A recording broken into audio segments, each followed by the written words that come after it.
Take 3. My copy of a Uberti Walker, and we're going to talk about the notorious cap jam situation on these.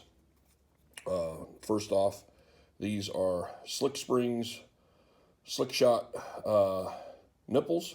Highly recommended. They're a little pricey, $40 a set, something like that. $80 for a pair of pistols like I have.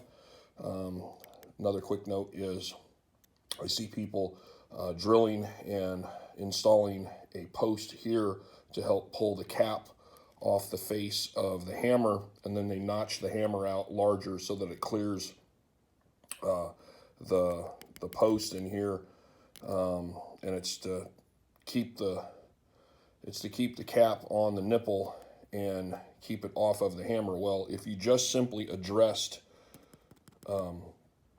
the hammer, the face of the hammer, and I got to give credit where credit's due. This came from Duke Frazier and 11 Bang Bang, mentioning how they take care of cap jams. And they simply said, yeah, a few strokes of a file across the face of that hammer and rounding off these areas right here, which is what makes contact. You know, you can see the imprint of the nipple. These are the areas that make contact with that nipple and the cap first.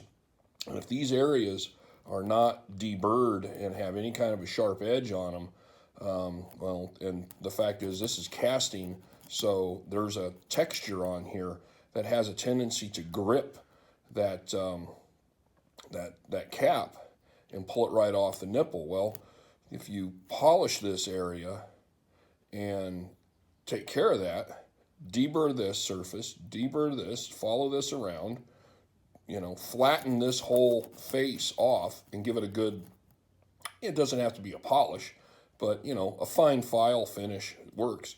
But if you just hit this surface right here all the way around, if you just hit this and round that off, that'll solve 90% of your issues, excuse me, with your cap jams. So I'll post a picture when I'm done.